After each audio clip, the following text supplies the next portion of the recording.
नमस्कार, मी मुग्धा गोडबोले. वाचन व्रत या माझ्या उपक्रमामध्ये तुम्हा सगळ्यांचं मनपूर्वक स्वागत.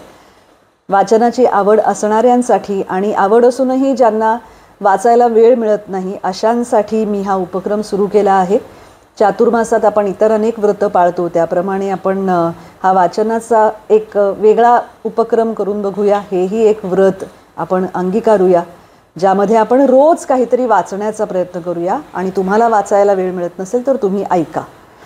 आज मी पुस्तक निवडलं आहे, निवडक शांता शेळके. त्यातला एक लेख मी वाचून दाखवणार आहे. शांताबाई आपण सगळे ओळखतोच, आपल्याला माहितीच आहे की त्या कवयित्री म्हणून, गीतकार म्हणून सुपरिचित आहेत. तुम्हाला सगळ्यांना माहीत असेल की जी अनेक कोळी गीतं आपण खूप आवडीने ऐकतो त्यातली बरीचशी शांताबाईंनी लिहिलेली असतात.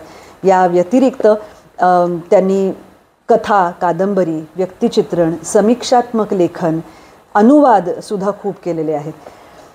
शांताबाईंच्या ह्या पुस्तकातलं किंबहुना उत्कर्ष प्रकाशननी जे त्यांचं निवडक साहित्य ह्या पुस्तकामध्ये समाविष्ट केलं आहे, अतिशय संग्रही ठेवावं असं हे पुस्तक आहे. त्यातला एक लेख मी आज वाचणार आहे. या लेखाचं नाव आहे 3 चित्रकार 3 दर्शने. मध्यंतरी 3 थोर चित्रकारांसंबंधी काही गोष्टी माझ्या वाचनात आल्या. ते चित्रकार आपल्या चित्रकलेच्या संदर्भात बोलत आहेत, पण त्यांच्या त्या बोलण्यातून, मतातून आपल्याला एकूण कला निर्मितीच्या प्रक्रियेबद्दलही बरंच काही कळतं. साल्वादोर दाली या विख्यात अतिवास्तववादी चित्रकाराची ही कथा आहे. दाली आपल्या चित्रांप्रमाणे आपल्या विक्षिप्त वागण्या बोलण्याबद्दलही प्रसिद्ध आहे. एके ठिकाणी दालीच्या चित्रांचं प्रदर्शन भरलं होतं. प्रेक्षकांमध्ये एक फॅशनेबल श्रीमंत बाई होती. प्रदर्शन बघताना तिनं लाडिकपणे दालीला विचारलं, काय हो, चित्र काढणं खरंच फार अवघड असतं का हो? दाली हसून म्हणाला, छे छे, मुळीच नाही. त्या बाई म्हणाल्या, म्हणजे? दाली म्हणाला, म्हणजे असं, चित्र काढणं एकतर अगदी सोपं असतं, नाहीतर मग. बाईंनी उत्सुकतेने विचारलं, नाहीतर मग काय? दालीनी शांतपणे उत्तर दिलं, नाहीतर मग ते अशक्यच असतं. पाब्लो पिकासो हा दुसरा एक श्रेष्ठ चित्रकार. पिकासोकडे एकदा एक चित्रकला समीक्षक आला होता. 2 जण पिकासोच्या दिवाणखान्यात बोलत बसले होते. भिंतीवर अनेक चित्रं लावलेली होती, पण त्यात पिकासोचं एकही चित्र नव्हतं. समीक्षकाला या गोष्टीचं आश्चर्य वाटलं. त्यांनी पिकासोला विचारलं, तुमच्या घरात तुमचं एकही चित्र नाही असं कसं? पिकासो किंचित हसून म्हणाला, त्याचं काय आहे, पिकासो मोठा महागडा चित्रकार आहे हो. मी पडलो गरीब माणूस. मला पिकासोची चित्र माझ्या घरात लावणं परवडत नाही. पिकासोचं विधान सकृतदर्शनी चमत्कारिक वाटतं, पण थोडा बारकाईने विचार केला तर त्याचा अर्थ उलगडू शकतो. कलावंताचं व्यक्तित्व दुहेरी असतं. एकीकडे तो नवनिर्मिती करणारा, पुढल्या अनेक पिढ्यांची नातं जोडणारा श्रेष्ठ कलाकार असतो, तर दुसरीकडे तो आपल्या काळाशी बांधलेला, प्रापंचिक चिंतांनी गांजलेला एक सामान्य व्यवहारी माणूस असतो. पिकासो हा थोर कलावंत खरा, पण त्याबरोबर तो संसारी सामान्य माणूसही आहे. कलावंत पिकासोच्या कलाकृती या सामान्य संसारी पिकासोला परवडत नाहीत, कारण त्या चित्रांनी भिंती सजवण्यापेक्षा ती चित्र विकून मिळणारा पैसा त्याला अधिक उपयुक्त आणि म्हणून अधिक महत्त्वाचा वाटतो. एकदा आपल्या चित्रकलेच्या संदर्भात बोलताना पिकासो म्हणाला, इतकी वर्ष मी चित्र काढतोय, इतकी रेखाटनं करतोय, पण अजून ही हट्टी दुराराध्य कला मला साध्य झालेली नाही.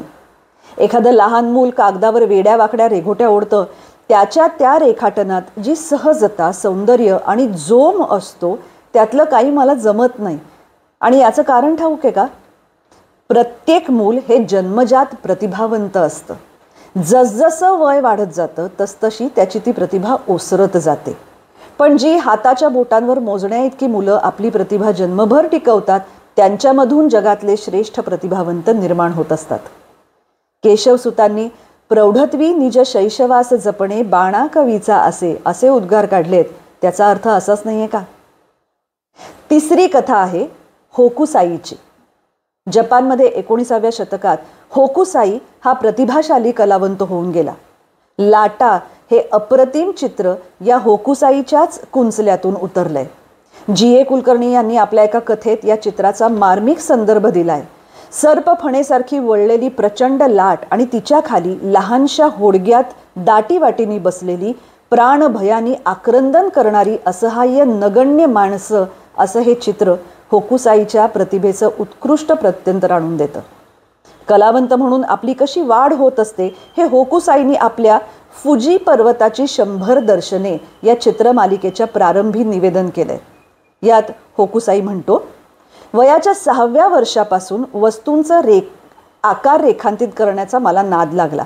वयाच्या 6व्या वर्षापासून वस्तूंचे आकार रेखांकित करण्याचा मला नाद लागला. वयाच्या 50व्या वर्षापर्यंत माझी अनेक चित्र प्रसिद्ध झाली. पण 70पर्यंतचं माझं एकही चित्र मला खऱ्या अर्थानं कलादृष्ट्या विचारात घेण्याजोगं वाटलं नाही. साधारण 73व्या वर्षी मला पाखरं, पशु, मासे, वेली, वृक्ष आणि निसर्गातल्या इतर गोष्टी यांच्या आकारांचा थोडासा अंदाज आला. आता माझं वय 75ला आलं आहे. 80व्या वर्षापर्यंत माझी आणखी थोडी प्रगती होईल. 90व्या वर्षी वस्तूंच्या आणि माणसांच्या आकाराचं गूढ मला गवसेल.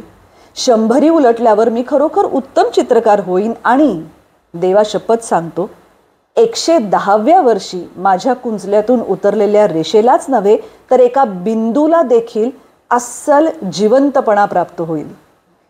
माझ्या चाहत्यांनी, रसिकांनी तितकी वर्ष जगावं आणि माझा हा आत्मविश्वास खरा ठरतो का नाही याचा त्यांनी स्वतःच अनुभव घ्यावा. लिहिणार होकुसाई, एक चित्रवेडा कलावंत. असा हा लेख आहे निवडक शांता शेळके, उत्कर्ष प्रकाशन या पुस्तकातला. हे पुस्तक जरूर घ्या. असाच एखादा लेख मराठीतलाच किंवा मराठी बाह्य इतर कुठल्या भाषेतला सुद्धा घेऊन येण्याचा मी प्रयत्न करीन. भेटूया पुन्हा एकदा वाचनव्रत या उपक्रमात. धन्यवाद.